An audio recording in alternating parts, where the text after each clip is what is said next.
நீலகிரி மாவட்டத்தில் நூற்றுக்கணக்கான பறவை இனங்கள் கணக்கெடுக்கும் பணி நேற்று இன்றும் நடைபெற்று வருகிறது. தமிழ்நாடு முழுவதும் உள்ள நீர்நிலைகள், வனப்பகுதிகள், சதுப்பு நிலங்கள் வாழக்கூடிய பறவைகளுக்கு கணக்கெடுக்கும் பணி வனத்துறை சார்பில் நடைபெற்று வருகிறது. மாநிலம் முழுவதும் ஆயிரக்கணக்கானோர் இந்த கணக்கெடுக்கும் பணியில் ஈடுபட்டு வருகின்றனர்.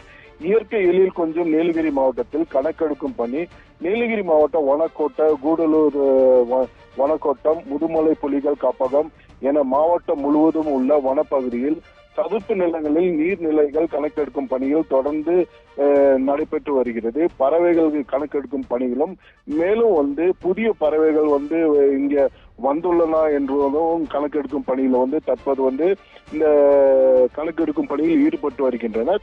இந்த கணக்கெடுக்கும் பணியில வனத்துறையினர் மற்றும் பறவை ஆர்வலர்கள் மற்றும் கல்லூரி மாணவர்கள் அனைவரும் சேர்ந்து ஒன்றிணைந்து இந்த கணக்கெடுக்கும் பணியில் தற்போது ஈடுபட்டு வருகின்றனர். குறிப்பா பார்த்தோம்னா நேற்று மாலை, இன்று அதிகாலையிலே அடர்ந்த வனப்பகுதிக்கு சென்று புதிய பறவைகள் மற்றும் இந்த சதுப்பு நிலங்களில் உள்ள பறவைகள் கணக்கெடுக்கும் பணியில் தற்போது இந்த ஆர்வலர்கள் ஈடுபட்டு வருகின்றனர்.